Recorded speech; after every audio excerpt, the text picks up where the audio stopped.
There is a place in the universe where no light should exist. A region so cold, so empty, so far removed from every star and galaxy that astronomers assumed it held nothing. No gas clouds, no hidden objects, no surprises. They pointed the most powerful telescope ever built directly into that nothingness, and something looked back. This is not a metaphor. This is not an exaggeration for effect.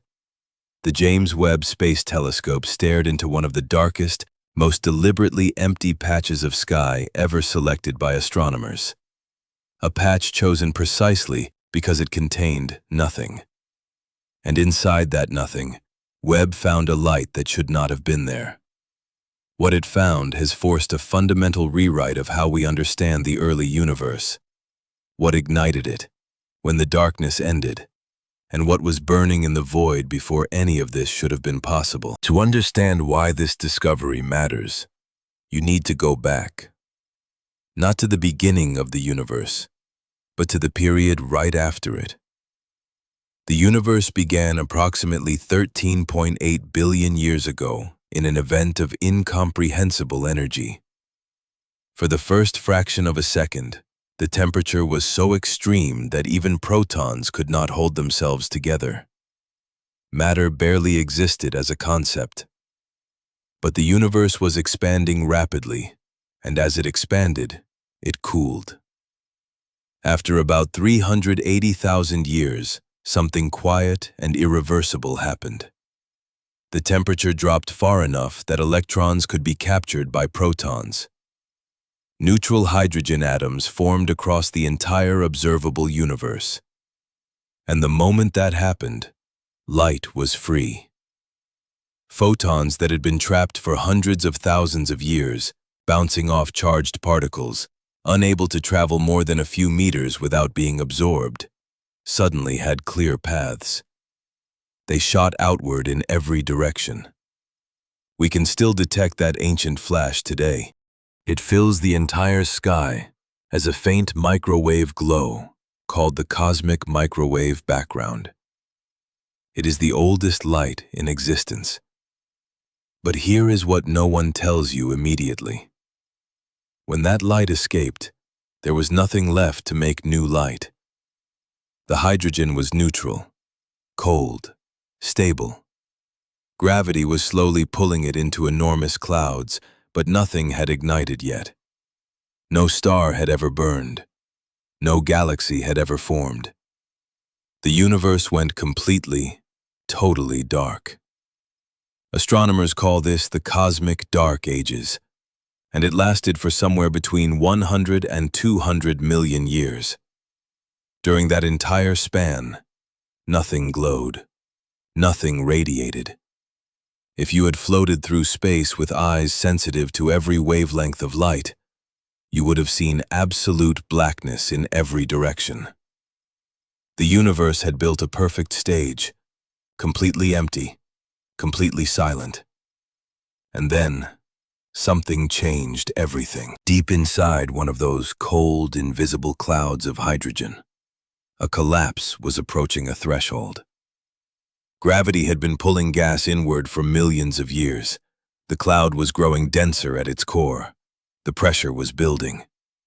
And then, at a moment that left no record except its consequences, nuclear fusion ignited for the first time in the history of the universe. A star was born. Nobody was there to see it. There was no observer anywhere in the universe yet.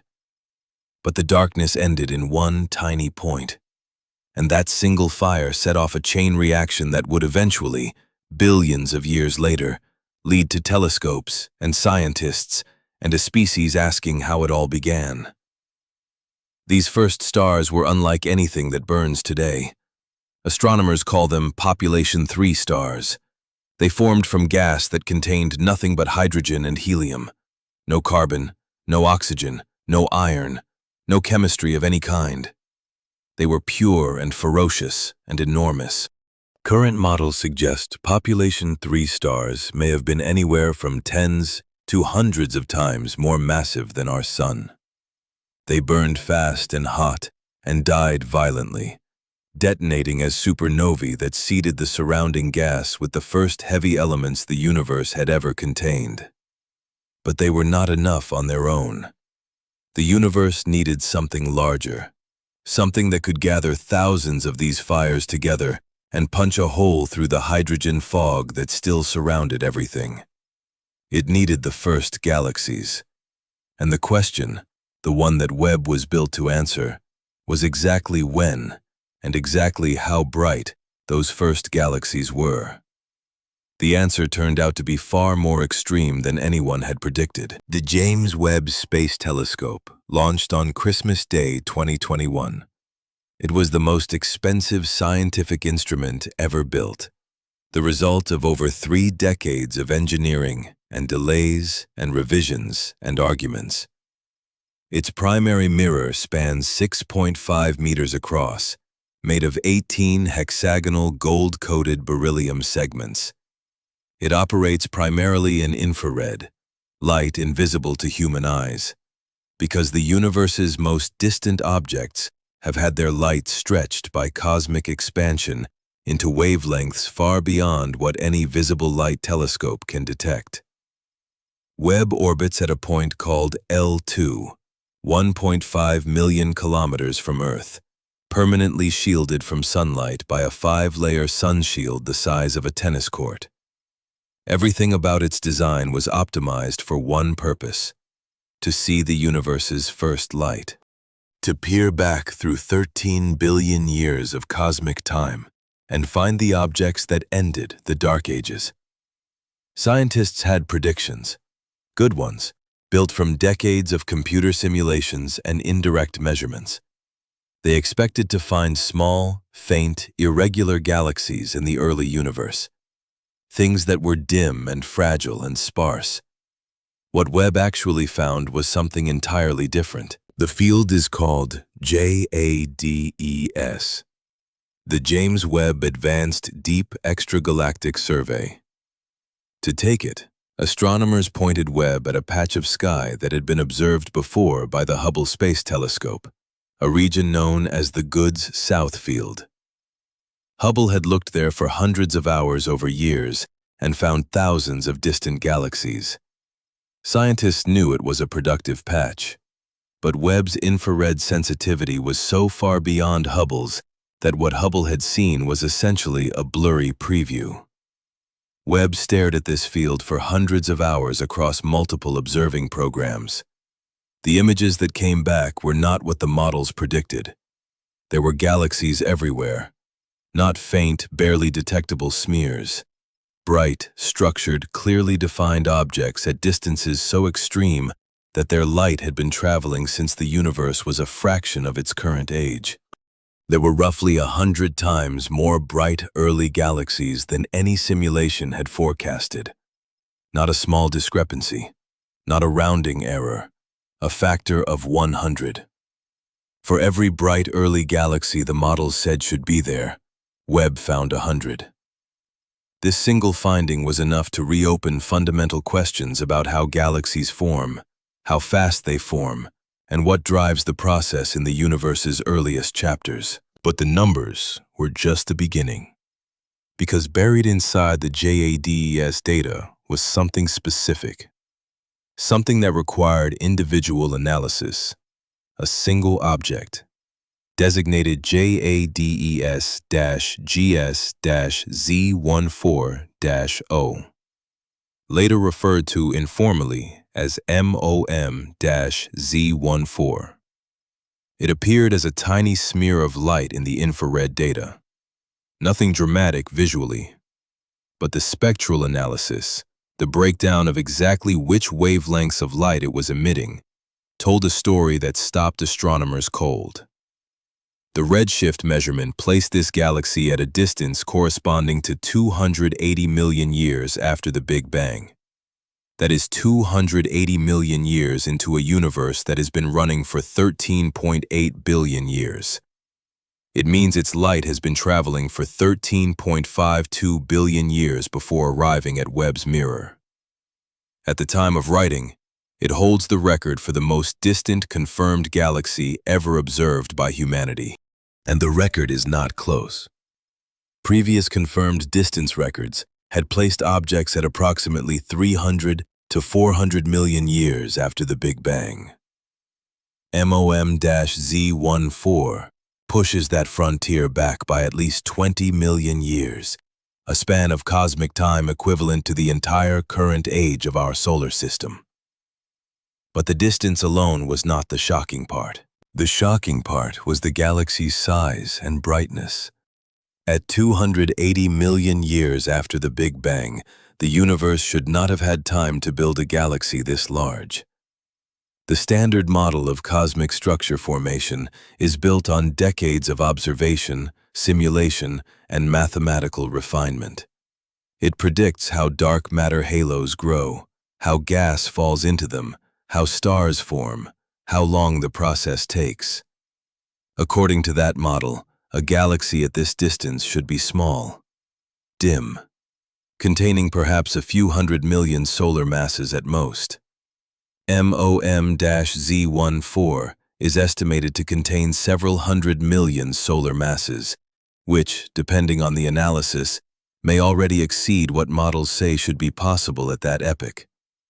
More importantly, it is bright, extremely bright for its distance. That brightness implies an ongoing rate of star formation that is generating enormous numbers of new stars per year.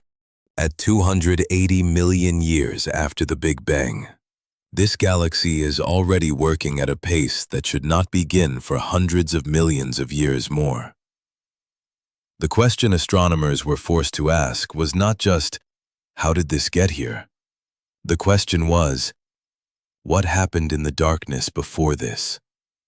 Because for a galaxy to be this large and this active this early, something must have been building it from the very beginning of the Dark Ages. Something must have been accumulating mass and structure in the period when the universe was supposed to contain nothing but cold, invisible gas. There is a second discovery hidden inside MOM-Z14 that is arguably more significant than its size. The galaxy is surrounded by a region of ionized hydrogen. To understand why that matters, you need to understand what ionized means in this context. During the Dark Ages and the early formation era, the universe was filled with neutral hydrogen, atoms with their electrons intact, acting as a fog. Ultraviolet photons from young stars would be absorbed almost immediately by this neutral hydrogen, unable to travel any significant distance. The universe was opaque to the very light that was being created. The process by which stars and galaxies stripped the electrons off this surrounding hydrogen, converting it from neutral to ionized and therefore transparent, is called cosmic reionization. It is one of the most important phase transitions in the universe's history. Before reionization, nothing could see anything.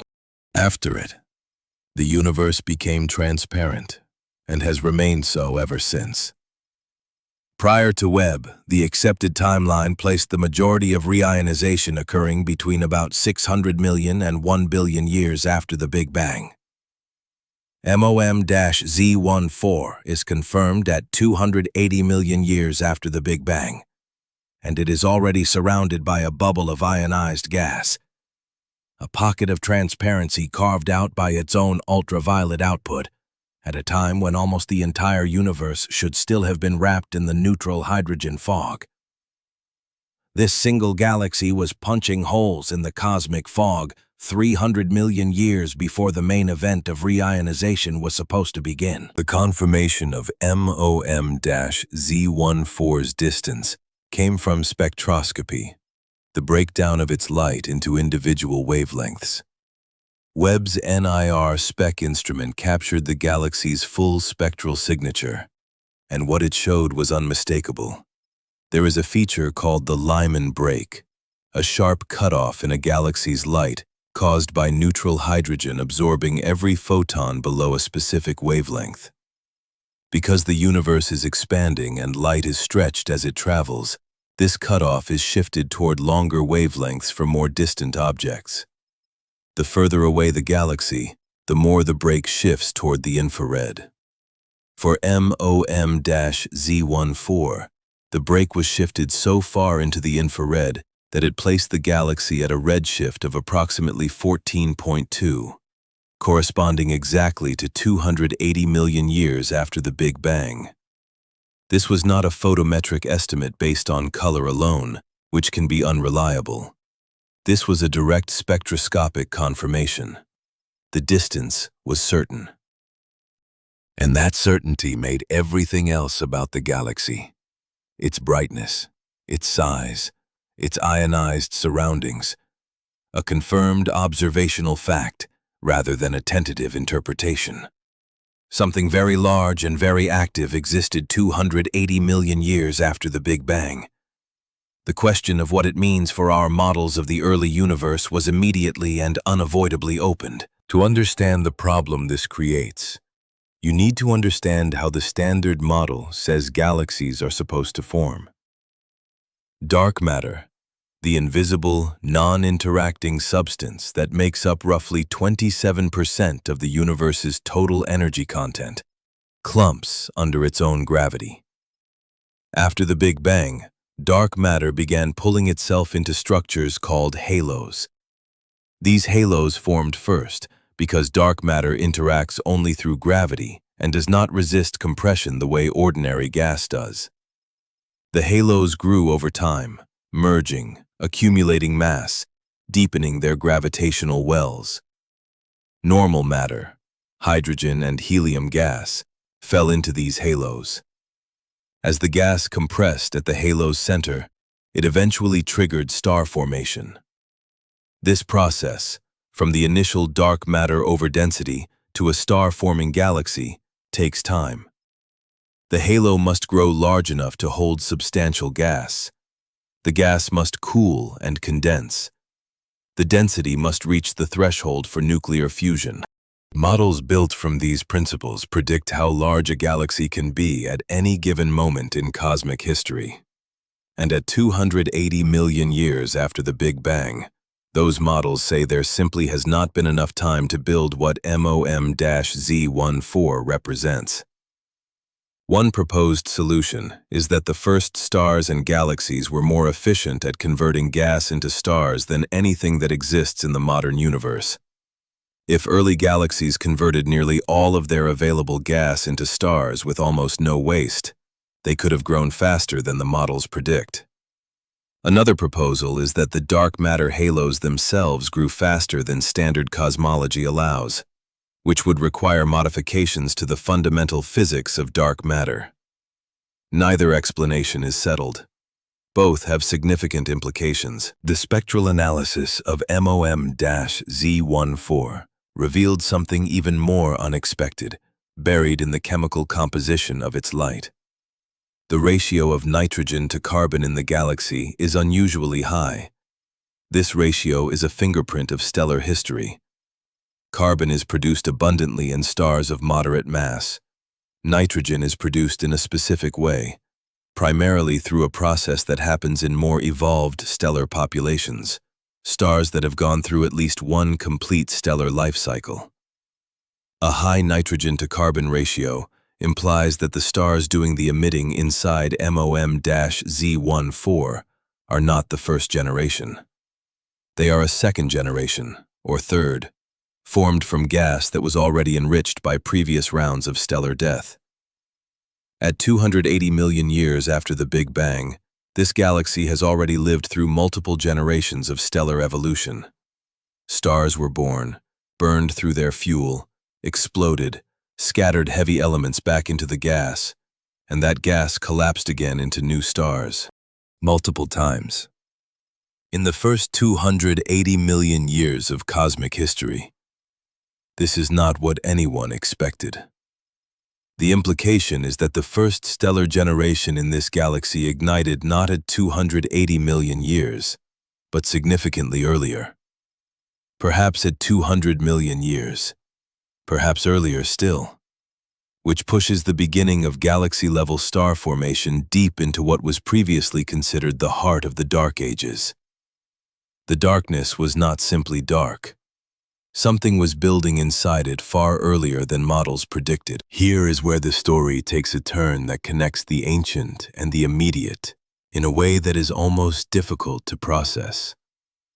The chemical signature of MOM-Z14, that elevated nitrogen to carbon ratio, those unusual elemental abundances, matches the chemical signature of the oldest globular clusters orbiting the Milky Way right now. Globular clusters are dense, spherical collections of hundreds of thousands of ancient stars. They orbit galaxies like satellites, relics from the earliest epochs of galaxy formation. The Milky Way hosts over 150 of them. The largest, Omega Centauri, contains roughly 10 million stars and is visible from the southern hemisphere without a telescope.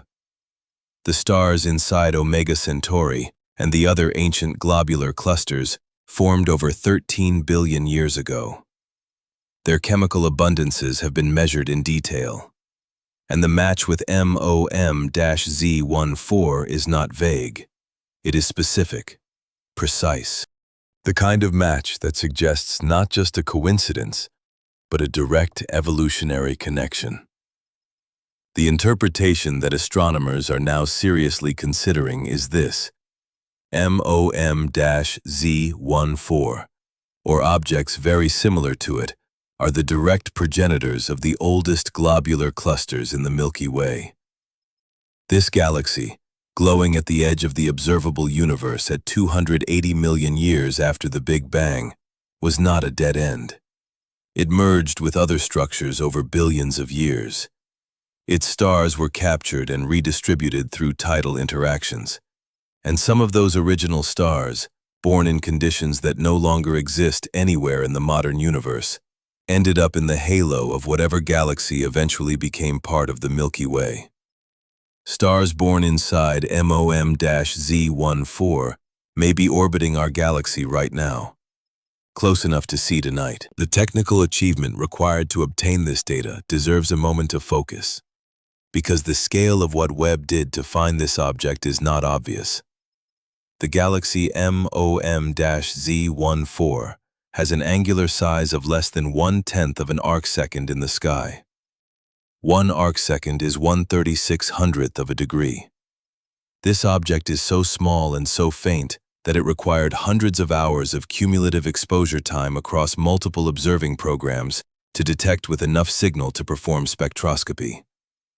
Webb's NIR-SPEC instrument, which captured the spectral confirmation, can simultaneously take spectra of hundreds of objects in its field of view using a micro-shutter array, a grid of 250,000 individually controllable tiny doors that open and close to select which objects receive light.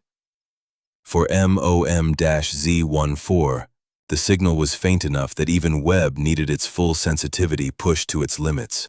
The fact that the spectrum was clean enough to confirm the redshift, identify chemical abundances, and detect the ionization structure around the galaxy speaks to the precision of an instrument operating 1.5 million kilometers from Earth in permanent darkness.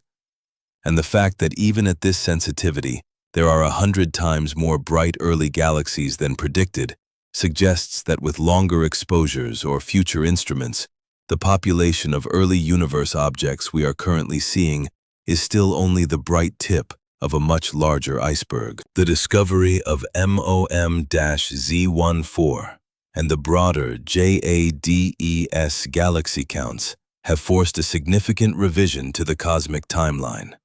Not a complete overhaul, but a recalibration of real consequence. The previous best estimates placed the beginning of significant reionization at approximately 550 to 600 million years after the Big Bang.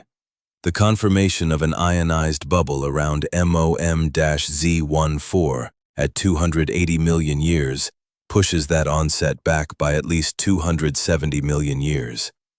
That is not a small adjustment. That is a shift in the timeline nearly as long as the entire span between the first dinosaurs and today. The revised picture that is emerging from Webb's data looks like this. Reionization did not happen as a single uniform process spreading gradually across the universe. It ignited in scattered pockets, wherever the densest concentrations of early galaxies happened to form. These galaxies were far brighter and far more numerous than models predicted. They carved out local bubbles of ionized transparency in the surrounding fog. Those bubbles expanded as more stars formed and more photons escaped.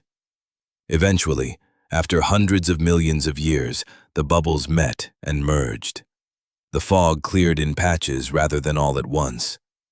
Some regions of the universe may have been fully ionized by 400 million years after the Big Bang, while others remained wrapped in neutral hydrogen fog for hundreds of millions of years longer. This patchy, uneven reionization is now the model that best fits what Webb is observing, and it requires models of cosmic structure formation to go back and recalculate the downstream effects. How gas clumped after reionization, how galaxies formed in subsequent billions of years, how the large-scale structure of the universe as we know it today was seeded by events occurring earlier and more ferociously than anyone anticipated. There is another piece of this picture that Webb has been quietly assembling alongside the galaxy discoveries: supermassive black holes. The centers of most large galaxies, including the Milky Way, contain black holes with masses ranging from millions to billions of times the mass of the Sun. How these objects grew so large is one of the oldest open questions in astrophysics. The standard theory requires a seed black hole, formed from the collapse of a very massive early star, and then billions of years of accretion as gas falls in and the black hole grows. But Webb has been finding fully formed supermassive black holes at redshifts corresponding to only a few 100 million years after the Big Bang. Objects with masses already in the billions of solar masses, at a time when standard accretion theory says they should barely be getting started. Some of these early black holes are powering quasars, objects so luminous that a single black hole outshines an entire galaxy of hundreds of billions of stars. Finding quasars this early, this massive, is another anomaly stacking on top of the galaxy anomaly. Both require that the processes of mass accumulation in the early universe were happening faster, more efficiently, or through mechanisms not fully captured in current models. The two anomalies, too many large galaxies too early and too many massive black holes too early, may be connected. Some proposals suggest that certain early galaxies grew codependently with central black holes, the two amplifying each other's growth through feedback loops that current models underestimate. The discovery of the bright object in the universe's darkest place was not entirely accidental, but it was also not fully expected. The JWST survey field was chosen partly because it overlapped with the legacy Hubble deep fields, regions where the sky background was known to be unusually clean, free from contamination by foreground stars and nearby galaxies. It was as close to truly empty sky as astronomers could find. Empty was the goal. Empty meant that anything detected at extreme distances would be a clean signal without interference. But the emptiness itself was also, in a cosmic sense, deceptive. Because the darkness of a field at human observational scales tells you almost nothing about what is present at distances measured in billions of light years. The universe's large-scale structure is a cosmic web, filaments of dark matter and gas connecting galaxy clusters with vast voids between them. The JWST field happens to look through a relatively underdense region of the local and intermediate universe, which is precisely why it appears dark. But at sufficiently large distances, the line of sight eventually intersects with the structures that formed first and burned brightest. Webb's infrared sensitivity pierces through all the intermediate distance emptiness and finds what was there before everything we can see today even existed. The darkness of the field was not a sign of cosmic emptiness. It was a window, cleared of nearby obstruction, pointing straight back at the universe's first fires. The question that MOM-Z14 raises most urgently is about what came before it. If this galaxy already contains multiple generations of stars at 280 million years after the Big Bang, the first generation must have ignited somewhere around 100 to 200 million years after the Big Bang, deep in the Dark Ages. We have never directly observed a population 3 star. We have never confirmed the detection of a galaxy made entirely of hydrogen and helium without any heavier element contamination. The theoretical prediction is that these stars existed, were enormous, burned fast, and died as supernovae that seeded the first heavy elements into the surrounding gas.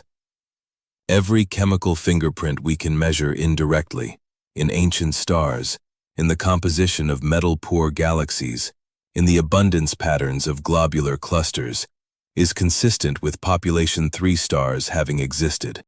But direct observation has been impossible, because they burned and died so quickly. And because their era falls in a gap between what Hubble could detect and what Webb can reach at its current limits.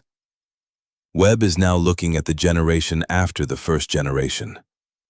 MOM-Z14 represents a galaxy already in its second or third stellar cycle.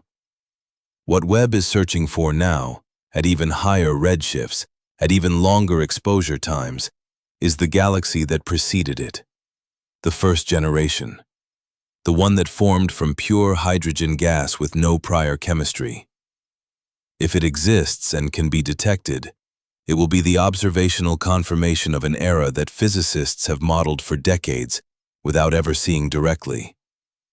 The edge of the Dark Ages, lit from the inside. The broader tension that MOM-Z14 represents can be stated simply. Our standard model of cosmology, known as lambda-CDM for the cosmological constant and cold dark matter, is the most successful quantitative theory in the history of science. It predicts the large-scale structure of the universe, the cosmic microwave background temperature fluctuations, the distribution of galaxy clusters, the expansion history, all to extraordinary precision. It works. And yet Webb keeps finding things that exist outside its predictions. Not outside all predictions. Theoretical physicists have been warning for years that the standard model may underestimate early galaxy formation efficiency. But the degree of the discrepancy is significant. Finding 1 or 2 anomalously bright early galaxies could be dismissed as statistical flukes. Finding 100 times more of them across an entire survey is a systematic result. It means something about the physics of early galaxy formation is not captured in current models. The most conservative interpretation is that we have the physics right, but we are missing some efficiency factor, some way in which early galaxies convert gas to stars more completely than their modern counterparts.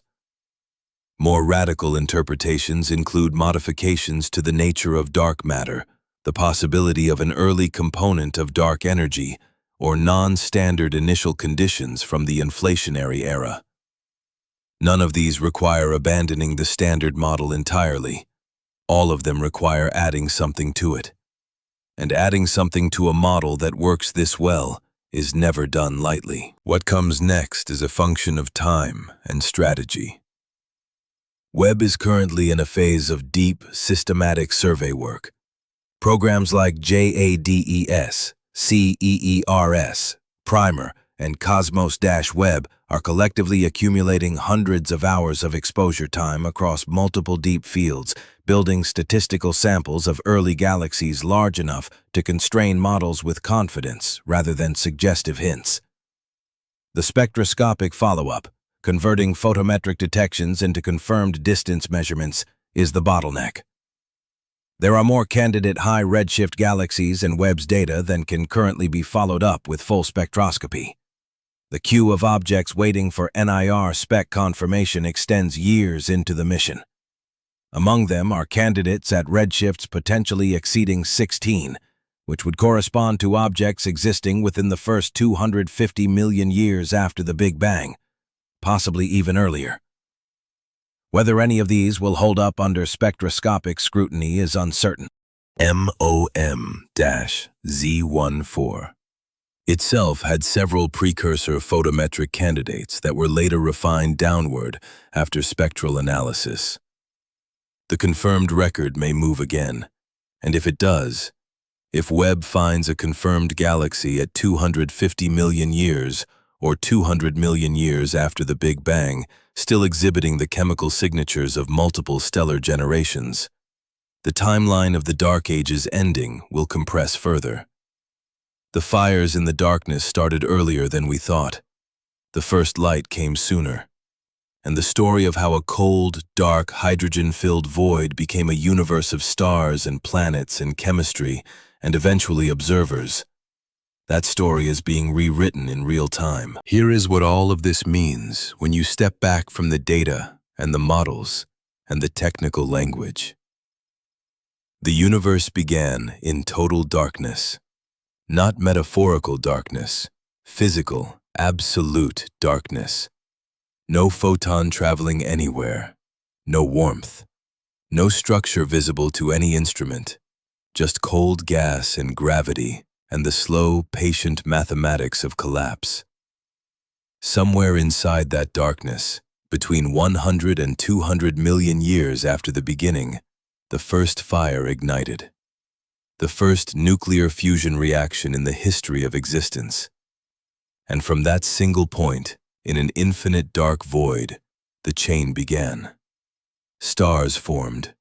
They died. Their ash became new stars. New stars gathered into galaxies. Galaxies carved holes in the fog. The holes spread and merged. The universe became transparent. And over 13 billion years, the process continued. Stars building heavier atoms, supernovae scattering them across space, gravity pulling them into new structures, planets forming, chemistry beginning, eventually leading to molecules that could replicate themselves, to cells, to organisms, to minds that could ask where this all came from.